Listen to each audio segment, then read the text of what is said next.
Her lips which whisper, like reeds on the wind, wet with moisture sprung from a well deep within, whispers, like the petals of an iris, the reedy blossom which weathers and is not trodden down for long. Oh, line 1325. Now down with some might hammered she a spike, to fasten a rope her resolve inured. Across came the rest, the rope put to test, to divest this dilemma with progress procured. No pause to deride upon the other side, but for Morpheus to regain his prior size. Momentarily height returned thus unto he, for to be wise his diminution excised. The rest came then after, they came across the collapse, a bridge of stone which had stood for uncounted ages, past awful and rot this sardonic lot, and on to a cave where had waited their wages.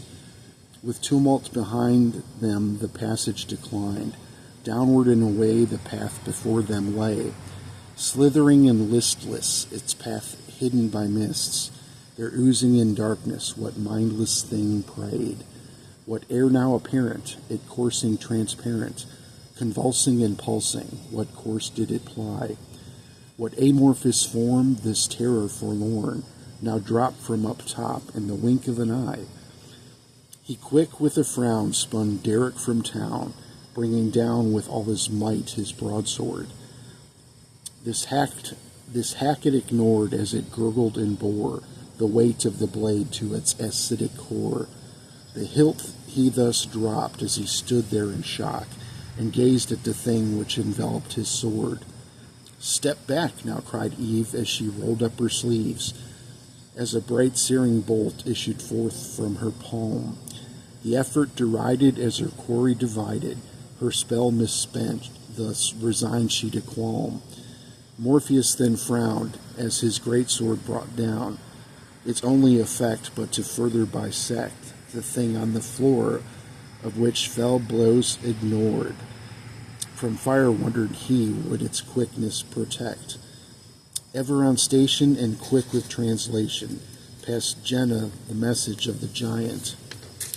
For torches so bright could this fell minion fight, alight with the fire-forged penchant for flight. A query brought he to this thing now of three, to fight and to riot of this penchant compliant. With words he that rumbled, in his tongue but mumbled, inquired he did of the slime on the ground. Would it fire fear? Asked he with his hand to his ear. He listened and searched, but no mouth to be found. Poised as he was, as he waited, just because he found it abhorrent to attack without warrant or warning, for he, as attacked he must be, or abstain would he thus from violent torrent.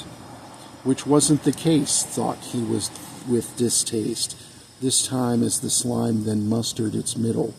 A bobbing action, this lateral distraction, to and fro did it go like a bow with no fiddle. His torch swung aloft, he smothered his scoff, head on the flame meeting the pseudopod as it lunged. Then with a steaming hiss and no chance to miss, into its bulk the flaming torch plunged. The sizzle smell mistaken for the swell odor of bacon. It fried and then it died, not much else there was to see. In furlbog tongue he swore, what inestimable bore of this slime would a poor conversationalist be. With the oozing one purged, amber re-emerged from behind the giant's legs where quaking she had hid. His legs were like stumps, thick with hard, lumpy bumps. She probed with her torch, no ransom to bid. Then forward they went, where a junction was met, a cavern quite natural, wide open it be. As big as a house, it ran north and south. Of the south to the right they ventured for to see. On down a few paces they halted in place, where a side chamber opened of warning bereft, where firelight they discerned of its source for to learn, its shadow quite vague at the top of the cleft. At the end they would find but an 80-foot climb, a cliff somewhat sheer, but for fire to endear. By the vaguest mischance did the shadows now dance, but no flame for to blame as the shadows drew near. Undead, she then said, as the firelight waxed red, a dozen or more, perhaps even a score. No doubt they placed here but for callers to endear. What solicitor's fate I would thus deplore, with torches extinguished to better distinguish their foe without alerting those above, from who they would garner were they thus alarmed. From those up above they would garner no love. Thus no easy feat would it be to defeat these zombies or whatever minions lay before them. They dim in the fold, likely lacking in gold, they to their master thus quiet to send. What flesh for to mend, no blood for to spend, better their end for to send them by spear. For with excessive strife one thus risks unlife, from a bite or a scratch should they draw but too near. This foe to forsake, their neck for to break, their skulls for to smash, their brains for to stake. No scratch for to take, or suffer you the same fate. Be you will undead too, make no mistake. Perhaps but a chore and one to abhor, to bludgeon in dice, methodically precise. These undead unseen, but foes to demean. Be quiet and silent, tread lightly like mice. To stoop one so low, what art to forego? What heads for to crush and necks for to slice? What ruckus profane this carnage in name? Truly in spirit it felt more like vice. From duty unwed their foe, their unfed. From duty unwed the unfed undead, sundered and shambling, their cause nearly lost. Last head to sever, what frightful endeavor! Accomplished it was, and with minimal cost. A lesson to learn, the undead should be burned, or harrow one again they will upon return. A lesson it be, upon sight one should flee, for unfed undead by most should be spurned.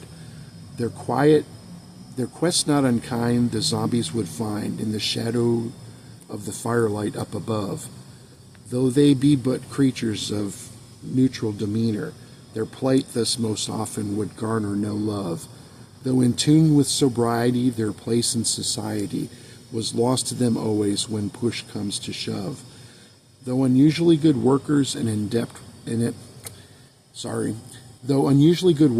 adept with sobriety, zombies most certainly have no place in society.